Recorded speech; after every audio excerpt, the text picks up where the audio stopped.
The neon signs bled pink and blue across the wet Seoul pavement, turning puddles into kaleidoscopes.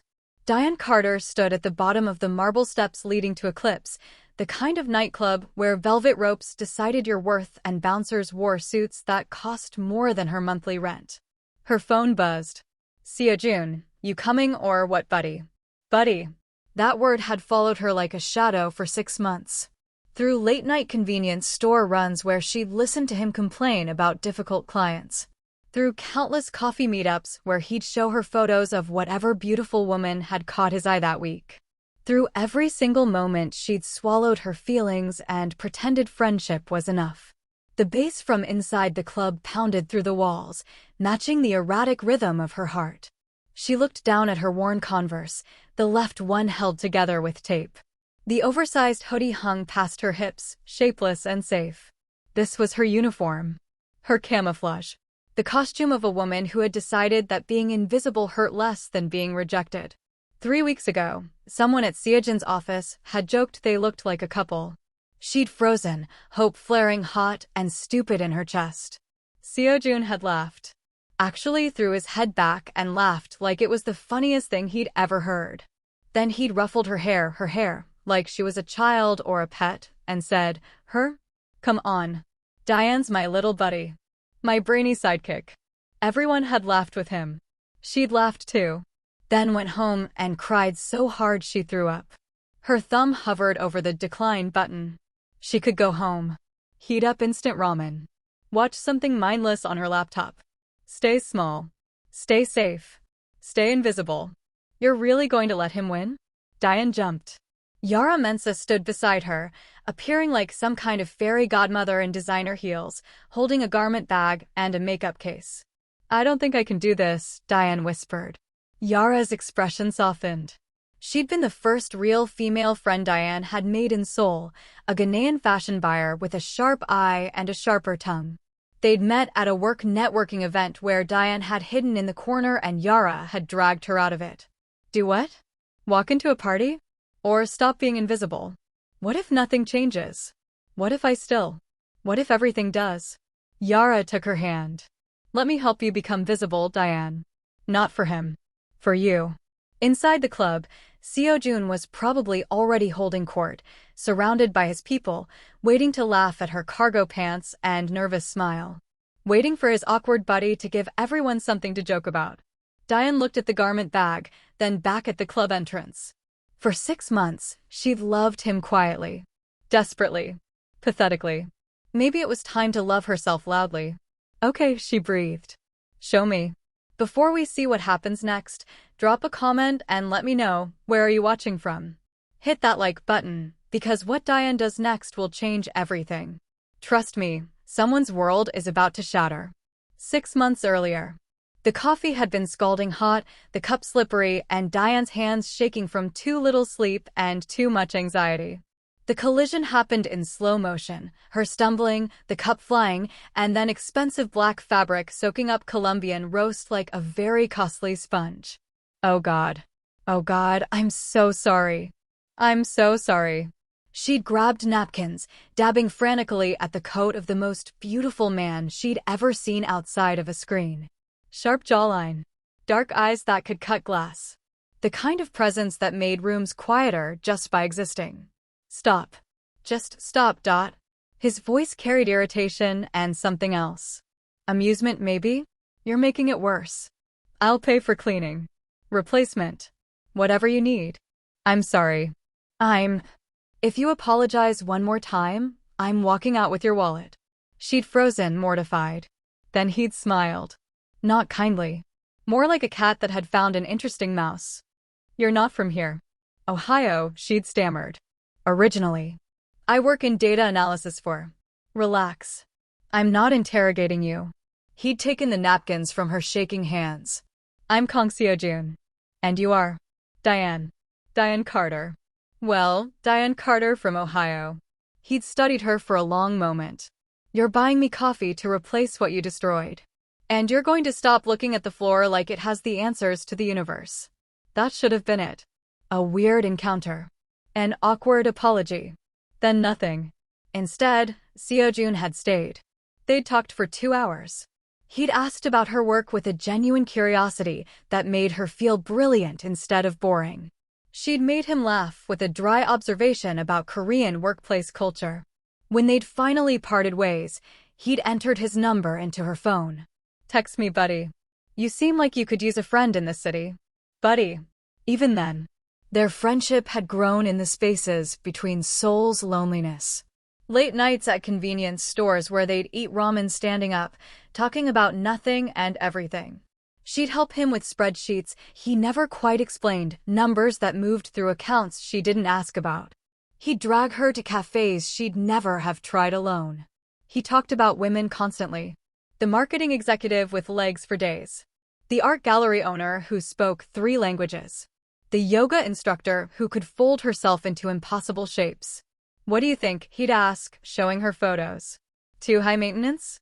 And Diane would smile and give advice and feel something inside her crack a little more each time. 3 months in, his associate Miho had seen them together at a restaurant. "Seojun, you didn't tell me you were seeing someone." The hope had been so sudden, so violent, she'd nearly gasped. Seojun had snorted. "Her? No. This is Diane. My little sidekick. Smartest person I know, 0 game with men." 0 game. Miho had laughed. Seojun had laughed. Diane had laughed too, the sound hollow in her own ears. That night, alone in her tiny apartment, she looked at herself in the mirror. Really looked. The too big t-shirt hiding curves she'd learned to be ashamed of. The hair pulled back so tightly it gave her headaches. The face scrubbed clean of anything that might draw attention. "I'm the girl who doesn't get chosen," she'd whispered to her reflection. "I'm the prologue to someone else's love story." But she'd kept showing up, kept laughing at his jokes, kept pretending that friendship was enough. Because crumbs from Kang Seojun felt better than starving alone. Present. Yara's apartment looked like a fashion magazine had exploded. Racks of clothes lined the walls, shoes organized by color and heel height, makeup stations that belonged in department stores. "Sit," Yara commanded, pointing to a chair facing away from the mirror. "I don't know about this." "That's because you're not supposed to know. You're supposed to trust." Yara began pulling out dresses, holding them up, discarding them. "I know what it's like, you know. Being invisible in a room full of people who look right through you." Diane glanced at her. Yara was stunning, tall, confident, the kind of woman who turned heads without trying. "I grew up poor in Accra," Yara continued softly. "Came to Seoul for university on scholarship. Spent 2 years having people assume I was here to teach English or dance in clubs. Like I couldn't possibly belong in their world." She held up a black dress, simple silk that caught the light. "I learned something important. You don't become someone else to be seen. You just turn the lights on." "What if nothing changes?" Diane's voice cracked. "What if I'm just not? What if everything does?" The transformation took hours. The dress, not revealing, just present. Makeup that highlighted instead of transformed. Hair released from its perpetual ponytail, falling in natural waves. "There's someone coming tonight," Yara said casually, working on Diane's eyes. "Elliot Park. Works at my firm. Corporate lawyer. He's asked about you 3 times since the networking event." "I don't remember meeting him. You were too busy hiding in the corner, and he was too polite to corner you there." "But he noticed." Yara smiled. "He's kind, Diane. Actually kind. The kind that asks questions and listens to answers." "I don't need." "I know.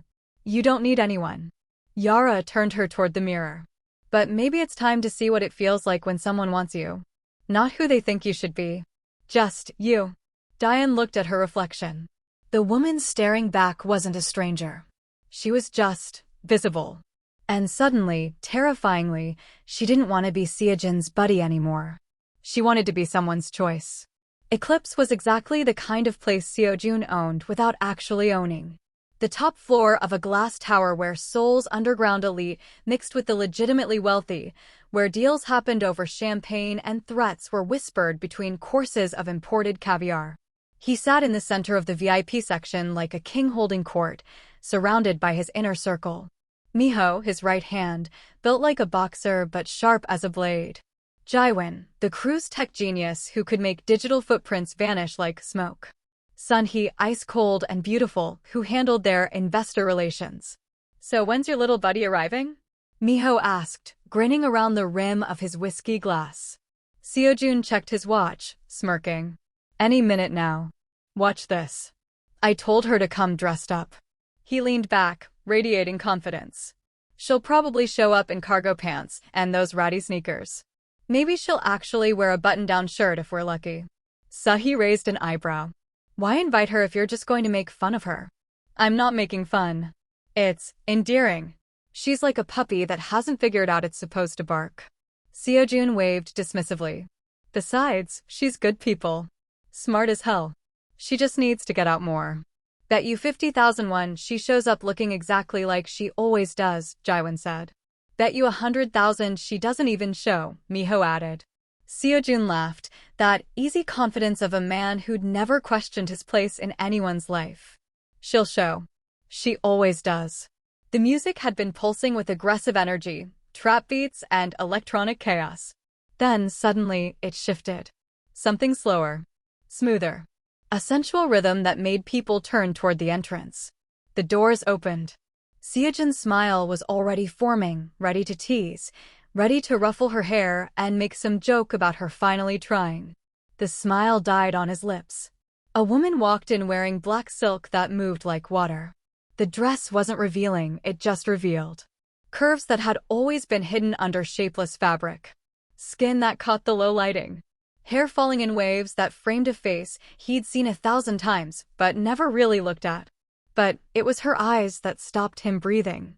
No longer aimed at the floor. No longer apologetic. Present. Then his brain caught up with his vision. Wait, he breathed.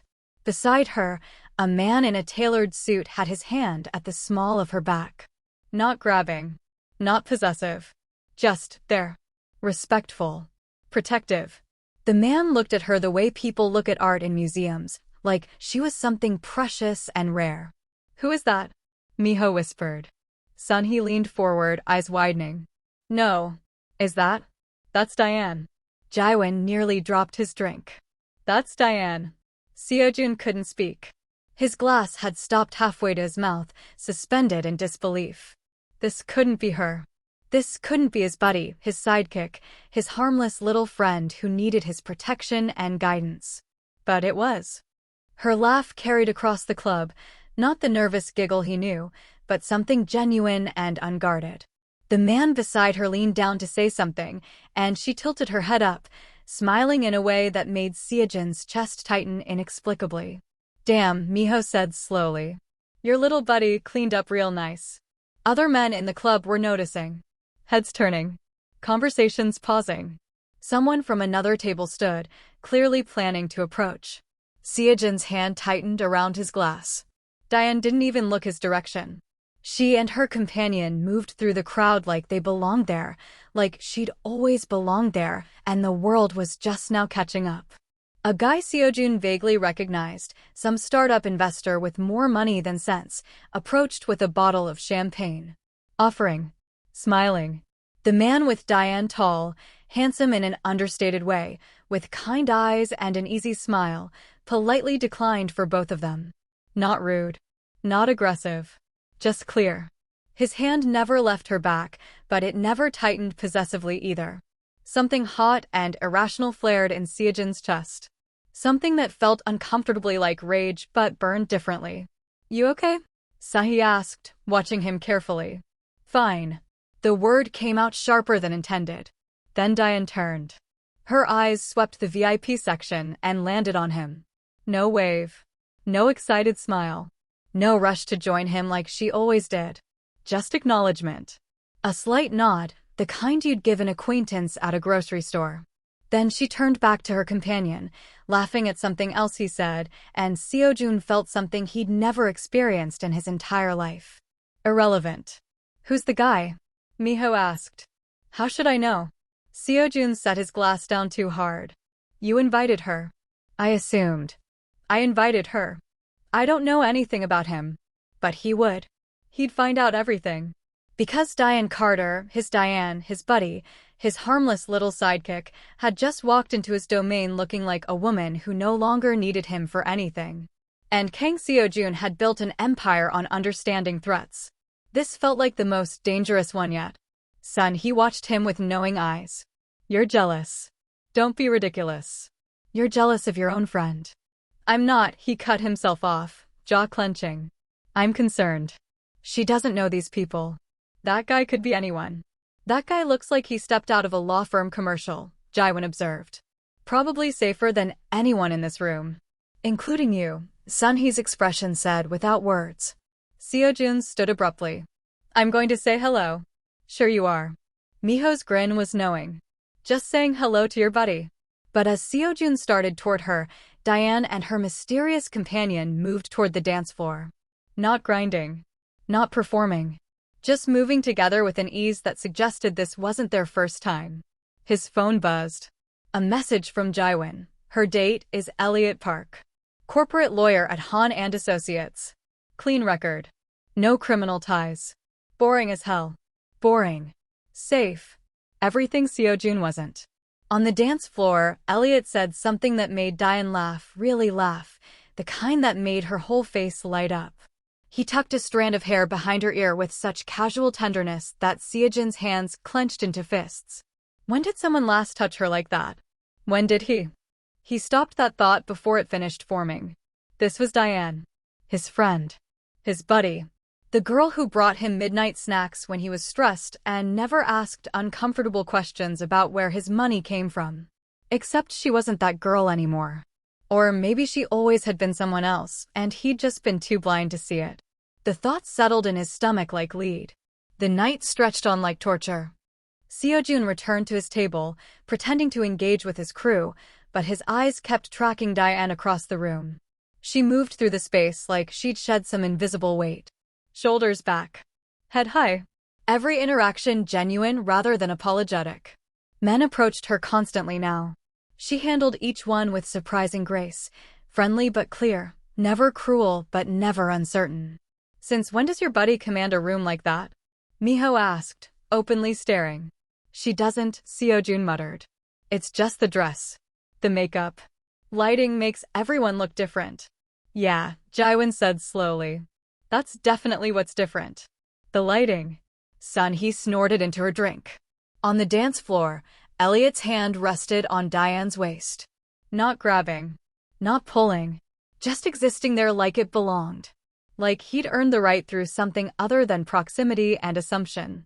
Seojun downed his whiskey. Ordered another. He waited until Diane separated from Elliot, the lawyer heading toward the bar, before making his move. She stood near the floor-to-ceiling windows, looking out at Seoul's glittering skyline. For a moment, she looked like the old Diane. Thoughtful. Distant. Alone even in a crowd. Interesting look, buddy, he said, forcing casual into his voice. Special occasion? She turned, and something in her expression made him pause. No nervousness. No eagerness to please. Just felt like trying something different. Her voice was calm. Steady. And the guy. His name is Elliot. A small smile played at her lips. He's kind. The way she said kind with emphasis, with meaning, felt like an accusation. Like she was pointing out everything Seojun wasn't. Kind? What does that mean? It means he's kind, Seojun. It's not complicated. I'm kind. You're a lot of things. She met his eyes directly. Kind isn't the first word I'd choose. Before he could respond, Elliot returned with 2 drinks. The lawyer assessed the situation immediately, the tension, Seojun's proximity, Diane's careful stillness. Everything okay? Elliot asked, positioning himself slightly between them without being obvious about it. Fine, Diane said warmly. Seojun, this is Elliot Park. Elliot, this is Seojun. A friend. Friend. The word landed like a slap. Not my best friend. Not my person. Just a friend. Downgraded. Demoted. Made equivalent to any casual acquaintance. Nice to meet you, Elliot said, extending a hand. His grip was firm, his smile genuine.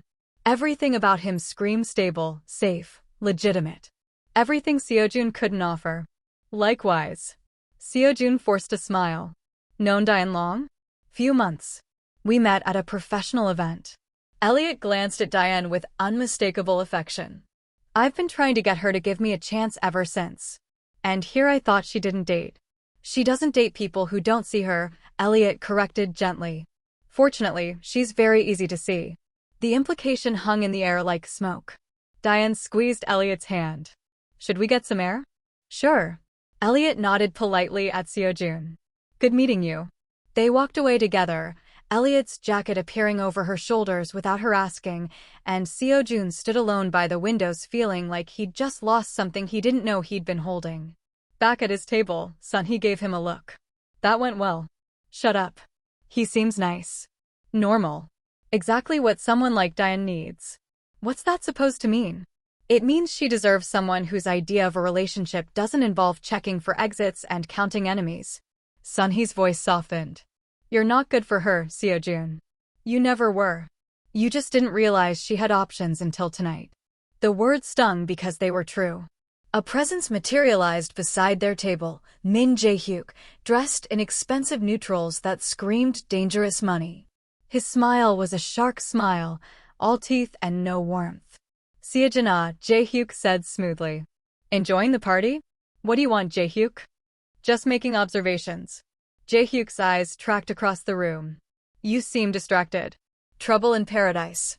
No trouble. Really? Because you've been staring at that woman all night. Jae-hyuk's gaze landed on Diane, now laughing at something Elliot said on the balcony. She's beautiful. Who is she? Every instinct in Seojun's body screamed danger. Just a friend. Introduce me. No. Jae-hyuk's smile widened.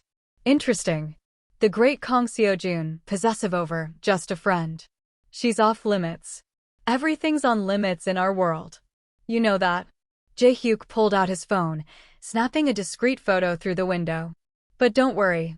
I'm just curious about who could make you lose your composure so completely. He walked away, leaving Seojun with cold dread settling in his chest.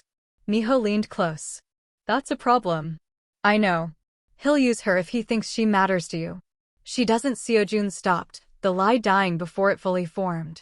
On the balcony, Elliot tucked a strand of hair behind Diane's ear. She looked up at him, and even from this distance, Seojun could see the question in Elliot's expression. Are you happy? He couldn't hear her answer, but he saw her nod. Saw her smile. Saw her lean into someone else's safety, like she'd been waiting for permission her whole life. 30 minutes later, they left together. Elliot's jacket over her shoulders. Her hand in his. She glanced back once, just once, before the elevator doors closed. Not at Seojun specifically. Just at the party. At the life she was leaving behind. Through him. Seojun sat in his kingdom, surrounded by his people, holding power over rooms and lives and futures. And realized that for the first time in his life, the only thing he actually wanted was walking away. With someone else. 3 days after the party, Diane walked into her office building like she owned it. Her colleagues noticed immediately. Not the dress, she was back in professional clothes.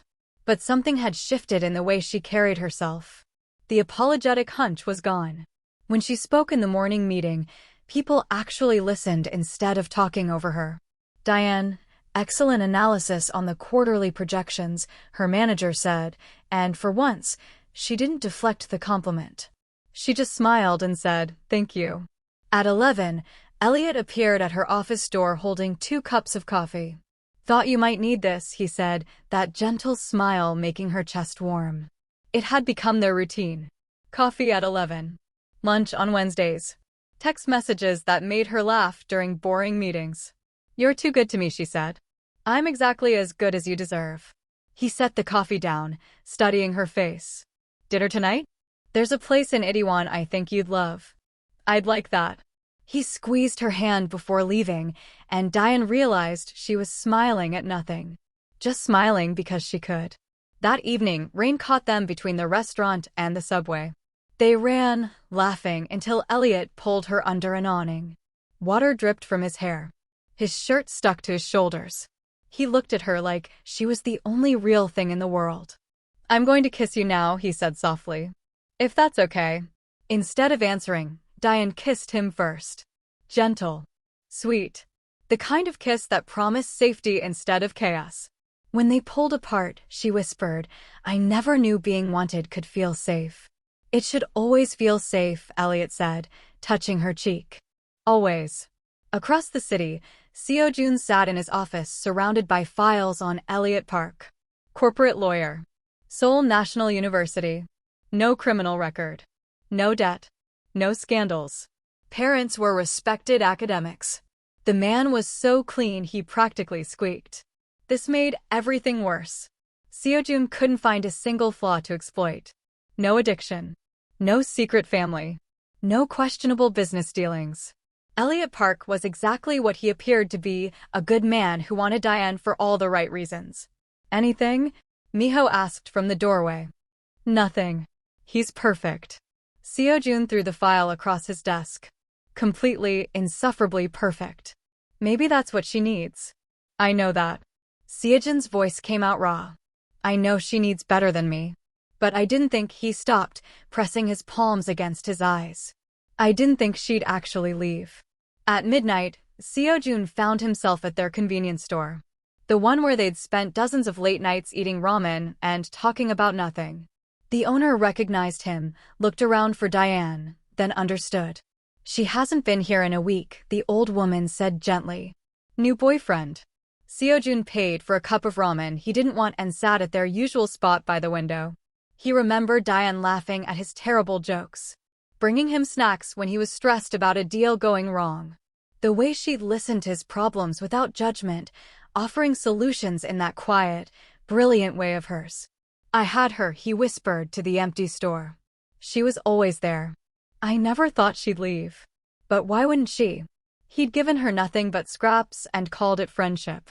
His phone buzzed. "Miho, you need to see something." 20 minutes later, Seojun stood in Miho's tech room watching security footage from Eclipse. The audio quality was surprisingly clear. His own voice. "Watch this. I invited Diane. She'll show up in cargo pants and make everyone uncomfortable." Laughter. His friends making bets. His own casual cruelty displayed in high definition. "It's been circulating," Miho said quietly. "Someone edited it, sent it around. People are talking. Let them talk. They're not mocking the joke, Seojun. They're mocking you for losing her to some nobody lawyer. You're becoming a punchline." Seojun didn't care about that. But then Miho pulled up another message. Someone sent the audio to Diane. Anonymous account. Untraceable. The room tilted. "When?" "This morning." Seojun's phone rang. "Diane." He answered immediately. "Diane. I'm coming to your office." Her voice was ice. "Don't leave." She walked in 30 minutes later, and Seojun's heart broke at the sight of her. The old Diane would have cried. Would have apologized for bothering him. This Diane stood in his doorway like she owned the space, eyes dry and furious. "I heard what you said," she stated. "The real reason you invited me." "Diane, it wasn't. I didn't mean it the way it sounded. You invited me as a joke." Each word was a knife. "Your awkward little buddy showing up to give everyone something to laugh at." "I was being stupid. I didn't think." "No, you didn't think.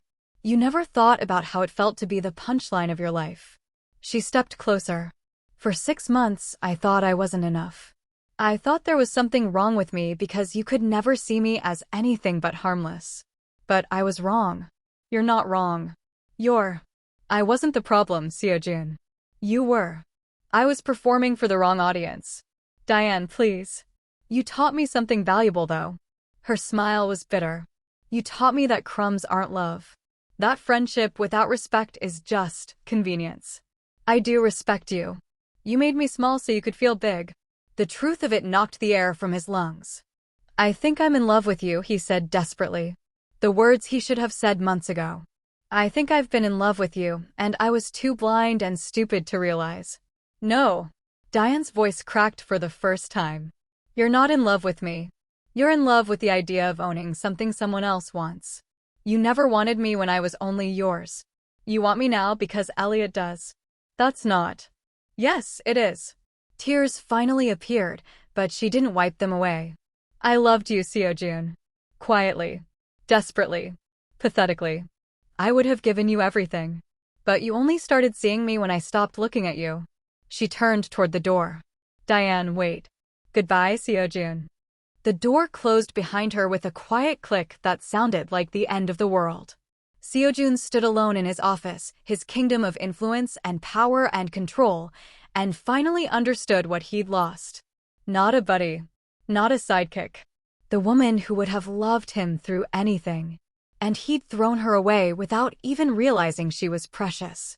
Diane sat in a quiet coffee shop in Gangnam, trying to feel human again. Confronting Seojun had taken everything she had. Her hands still shook. Diane Carter? She looked up to find a man in an impeccable gray suit standing beside her table. Handsome in a dangerous way. Smile like a knife. I'm Min Jae-hyuk. He sat without invitation. We haven't met officially, but I saw you at Eclipse. You're quite memorable. Every instinct screamed danger. I'm waiting for someone, she lied. I know. Your lawyer boyfriend. Don't worry, this won't take long. Jae-hyuk's smile never reached his eyes. You're the woman who broke Kang Seojun. That's impressive. I didn't think anyone could. I didn't break anyone. Please. He's been useless for days. Distracted. Weak. It's almost sad. Jae-hyuk leaned forward. I know about your visa situation, Diane. Work permit expired 3 weeks ago. Application stuck in bureaucratic hell. Her blood went cold. How do you? I know everything. It's my business to know. His voice dropped, deadly gentle. It would be unfortunate if immigration authorities received anonymous tips about irregularities in your paperwork. Fabricated references, perhaps. Financial discrepancies. I haven't done anything wrong. Truth doesn't matter. Investigation alone would get you deported. He pulled out his phone, showed her documents she'd never seen before, forgeries with her name on them. Unless you help me. What do you want? Information. You've worked on Seojun's spreadsheets. Account numbers. Transfer patterns. Help me access them, and your visa problems disappear. You can stay. Build your life. Keep your perfect boyfriend. Diane's mind raced. No. Jae-hyuk's expression didn't change. Think carefully. I said no. He stood slowly. Pity. You seem smart. But ask yourself something. Ask your lawyer boyfriend how clean his firm's dealings with Seojun's businesses were. He might not be the white knight you think. He walked away, leaving Diane trembling. That night, Diane couldn't stop herself. She searched Elliot's old firm, found connections to shell companies she recognized from Seojun's files. When Elliot arrived for dinner, she confronted him immediately. Your firm worked with Seojun. Elliot's face fell. Diane, you handled his shell companies. His accounts. You were part of his world. I was. Past tense. Elliot sat across from her, hands open. That's why I left the firm. I didn't want that life. Didn't want to be complicit. Did you know who I was when we met? I knew of Seojun. Knew he had someone who did his books. Elliot's voice was steady, honest. I didn't know it was you until later. But I approached you because I saw someone brilliant being treated like she was invisible. That's the truth. How do I know you're not? Watching you? Assigned to you. Pain crossed his features. You don't. Not completely. But I left that firm because I didn't want to live in that world. I chose a different path. And then I met you. Diane wanted to believe him. But Jae-hyuk's poison had worked. I need time, she whispered. Take all you need. Elliot stood, kissed her forehead. I'm not going anywhere. But as he left, doubt remained. Seojun learned about Jae-hyuk's move within hours.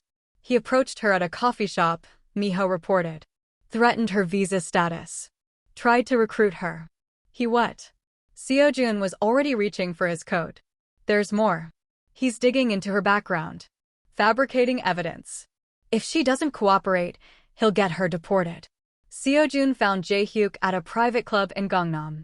Stay away from her, Seojun said, voice deadly quiet. Jae-hyuk smiled. Or what? You'll start a war over a woman? That's not like you, Seojun. You're pragmatic. Try me. She's already a target. Every enemy you have sees her as leverage now. Jae-hyuk's words were surgical. You care about her? You've already destroyed her safety. She'll never be free of your shadow. Every person who wants to hurt you will go through her first. The truth of it hit like a physical blow. You made her visible to the wrong people, Jae-hyuk continued. The kindest thing you could do is disappear from her life completely. Seojun left, Jae-hyuk's words echoing. Diane's phone rang the next morning. Her manager's voice was apologetic. I'm sorry, Diane.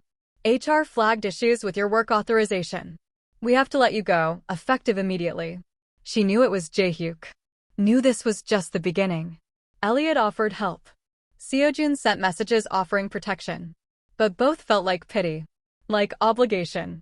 That night, alone in her apartment with rain hammering the windows, Diane looked at her reflection. The woman who had transformed. Who had found her strength. Now trapped between two worlds, both dangerous, neither fully hers. I should have stayed invisible, she whispered to the empty room.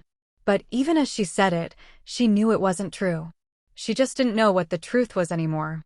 Yara let herself into Diane's apartment using the spare key, found her friend curled on the couch in 3-day-old pajamas, laptop open to job listings in other countries. Absolutely not, Yara said, closing the laptop firmly. I can't stay here. Jae-hyuk will. Jae-hyuk will what? Win because you gave up. Yara sat down, forcing Diane to look at her. You think this is about them? You transformed yourself, found your strength, and now you're letting men, all of them, define what that means. They're trying to help. They're trying to save you. There's a difference. Yara's voice softened. Remember what I told you that night? You're not becoming someone else. You're just turning the lights on. So stop letting other people hold the switch. Diane sat up slowly. What am I supposed to do? Jae-hyuk has connections, resources. And you have a brain that runs circles around his. Yara pulled out her phone. You worked on Seojun's accounts for months. You know how these operations function. Stop thinking like a victim. Start thinking like the analyst who sees patterns no one else can.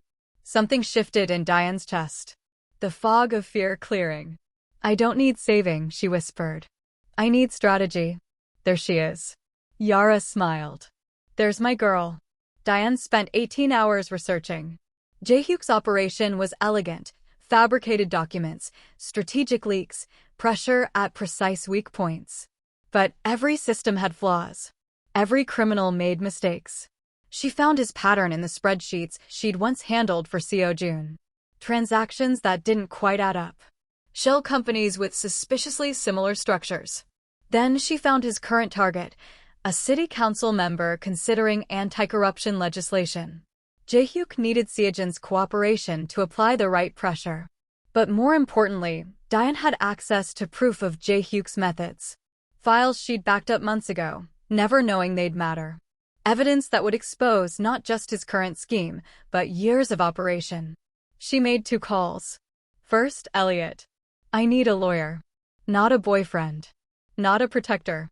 Can you be that? Silence, then, yes. I can be both, actually. If you'll let me prove the difference. Come over. We need to talk. Really talk. Elliot arrived with Thai food and no expectations. They sat on her floor, containers between them, and finally had the conversation they should have had from the beginning. I'm scared, Diane admitted. Of trusting you. Of this being real. I'm scared too, Elliot said. That I'm not enough. That my past with that firm means you'll never fully believe me. Were you watching me? Be honest. No. I saw you at that networking event looking like you wanted to disappear, and I thought you were the most interesting person in the room. I asked Yara about you. She told me you were brilliant and kind and completely unaware of either fact. He met her eyes. I didn't approach you because of Seojun. I approached you despite knowing his world existed. Because I wanted out of that world, and you seemed like proof that good people still existed in this city. Diane studied his face, searching for lies, finding only truth. I don't want someone to save me, she said quietly. I need someone who'll stand beside me while I save myself. That, Elliot said, moving closer, I can absolutely do. He kissed her, and this time it wasn't gentle. It was certain. A promise. When they pulled apart, Diane smiled. Now let me tell you my plan. The next morning, Diane walked into Seojun's office unannounced. He looked up, surprise and pain crossing his features. Diane. Jae-hyuk is your problem, she said, placing a folder on his desk. He's my problem. Let's make him regret making either of us problems. Seojun stared at her. What? I have evidence. Files from your old accounts that I backed up. They prove Jae-hyuk's fabrication methods, trace his money laundering patterns. But I can't use them alone. I need your credibility, your connections, and your willingness to burn a bridge. You came here to ask for my help? No. Diane held his gaze. I came here to offer alliance. There's a difference. Seojun stood slowly, studying her like he was seeing a completely different person. When did you become this? I was always this. You just never looked close enough. He moved around the desk, stopping close enough that she could feel the old electricity crackling between them. His hand lifted, hesitated, then touched her face with devastating gentleness. I see you now, he whispered. I know. Diane didn't pull away. But I don't need you to anymore. I see myself. Something broke in his expression. Pride and heartbreak mixed together. Then let me fight beside you anyway, he said. Not because you need me. Because I need to be the person who stands with you instead of in your way. Diane nodded. Okay. 3 days later, they gathered at Seojun's office, Diane, Elliot, Seojun, and his core team. The tension between Elliot and Seojun was thick enough to cut. You hurt her, Elliot said quietly, and I'll make sure everyone knows exactly what kind of man you are. I already hurt her, Seojun replied. I'm trying not to make that my only legacy. Both of you, focus, Diane interrupted. Jae-hyuk is presenting his partnership opportunity at the Seoul Business Summit in 2 days. That's our window. She spread documents across the table, financial records, audio recordings, traced connections. I'll present the evidence, Diane continued. Elliot handles the legal framework. Seojun, you get me floor time and credibility. Your presence tells everyone this isn't just some disgruntled employee. People will ask why you're helping, Miho pointed out to Seojun. Let them. Seojun's eyes never left Diane. Maybe it's time I did something right. Elliot placed legal documents in front of Diane. Your visa renewal. Approved this morning through legitimate channels. Whatever happens, you're staying. Tears pricked her eyes. You did this. You did this. I just filed the paperwork. He squeezed her hand. You're not going anywhere. Across the table, Seojun watched their interaction with bittersweet understanding. 2 days, Diane said, voice steady despite everything. We end this. They planned until dawn, 3 people from different worlds finding common ground in protecting one woman who'd finally learned to protect herself. And for the first time since this began, Diane felt something she hadn't in weeks. Hope. The Seoul Business Summit took place in a glass tower overlooking the Han River. Politicians, business leaders, and Seoul's elite gathered for what they thought would be networking and presentations. They had no idea they were about to witness an execution. Diane walked in flanked by 2 men who represented her past and her future. She wore deep blue, professional, powerful, impossible to ignore.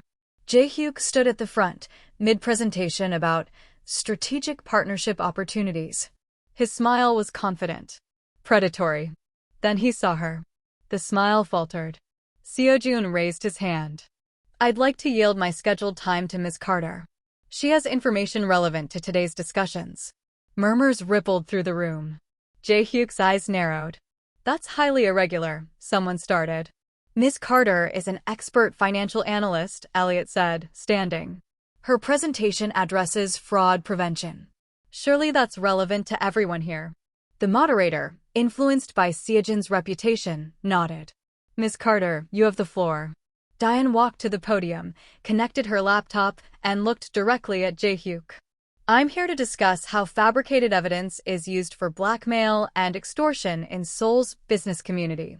Jae-hyuk's face went blank. Her first slide showed document comparisons, originals versus Jae-hyuk's forgeries. Her presentation was methodical, devastating.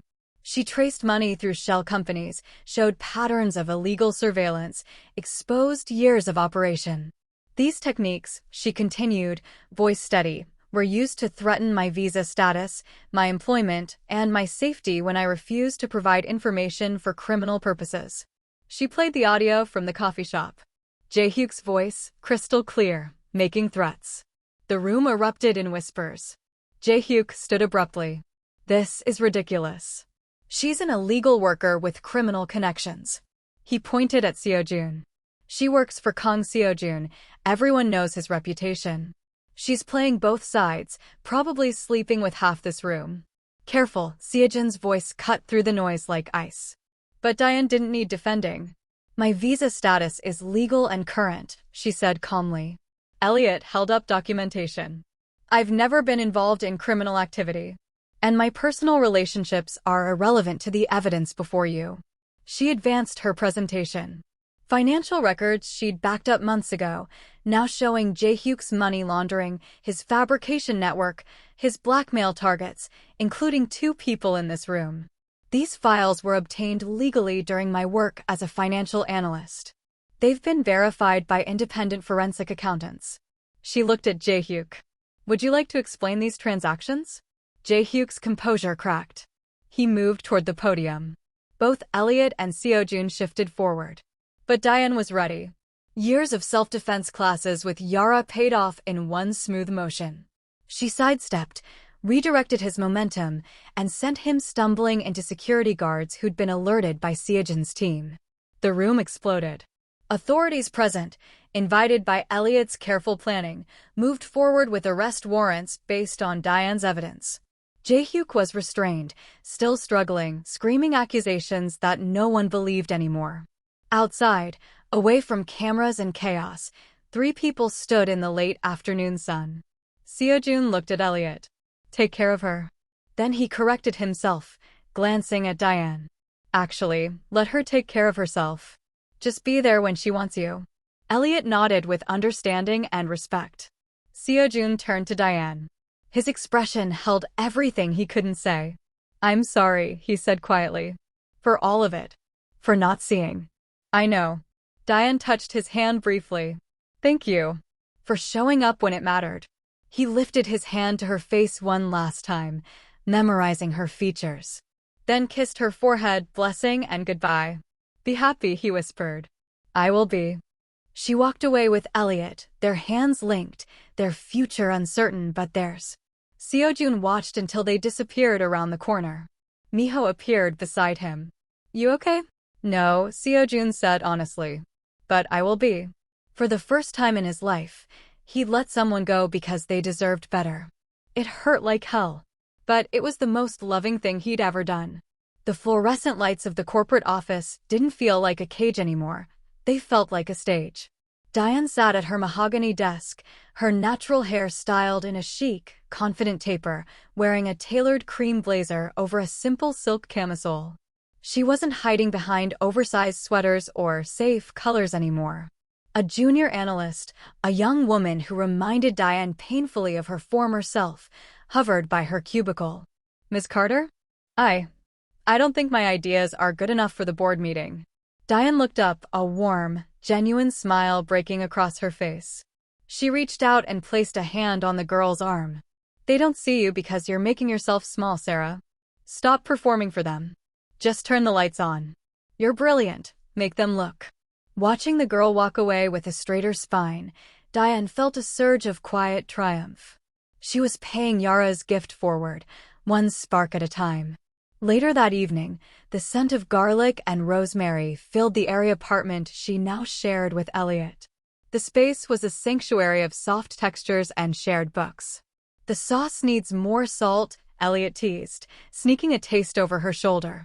He wrapped his arms around her waist, pulling her back against his chest. Diane laughed, leaning her head back. The sauce is perfect, you're just looking for an excuse to hover. He turned her in his arms, his expression becoming serious, his eyes searching hers with that same unwavering devotion he'd shown since the night they met. Happy? Genuinely, Diane whispered, her heart full. Finally. The dinner was eventually forgotten. In the quiet dimness of their bedroom, their connection felt like a prayer. There was no performance here, no need to prove her worth. As Elliot traced the curve of her shoulder, whispering how beautiful she was, Diane didn't look away. She leaned into the heat, into the safety of being truly seen. She wasn't just a buddy or a sidekick. She was the lead in her own life, cherished and desired.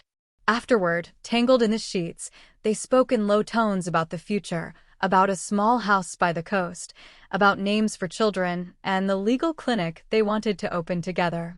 I used to think love was a prize you had to earn by being perfect, Diane said, tracing the lines of his palm. Love isn't a prize, Diane, Elliot replied, kissing her forehead. It's a partnership. And I'm just lucky you picked me to be your partner. A few weeks later, Diane was grabbing a coffee in the city when she spotted a familiar silhouette near the window. Seojun. He wasn't surrounded by a wall of black-suited men. He was sitting at a small table with a woman who wore a simple sundress. She was laughing, reaching across the table to wipe a bit of foam from his lip. She didn't look at him like he was a terrifying mafia king. She looked at him like he was just a man. Diane walked over, her heart steady. Seojun looked up, and for a moment, the old intensity flared in his eyes, but it was quickly replaced by a soft, peaceful recognition. Diane, he said, standing up respectfully. Seojun. You look, well. I am, he said, gesturing to his companion. This is Hannah. Hannah, this is an old friend. The woman who taught me how to actually see. They exchanged a few pleasantries. There was no lingering regret, no what if. The fire that had once burned between them had settled into a cool, mutual respect. You look happy, Diane, Seojun said. I am. You. Getting there, he admitted with a wry, honest smile. I'm learning. As Diane walked out of the shop, she saw her reflection in the glass door. She saw a woman who had walked through fire and come out forged in gold. She hadn't changed because of the pain, she had evolved through it. I was never invisible, she whispered to her reflection. I just needed to see myself first. Elliot was waiting by the curb, his face lighting up the moment he saw her. He reached out, his fingers interlaced with hers, and together they walked into the bright afternoon sun. They were two whole people, walking the same path, leaving the shadows behind forever. A question for the my dear viewers. If Seojun had realized his feelings and apologized before Diane met Elliot and transformed her life, do you think she should have stayed with him, or was their buddy dynamic always destined to fail? Let me know your thoughts.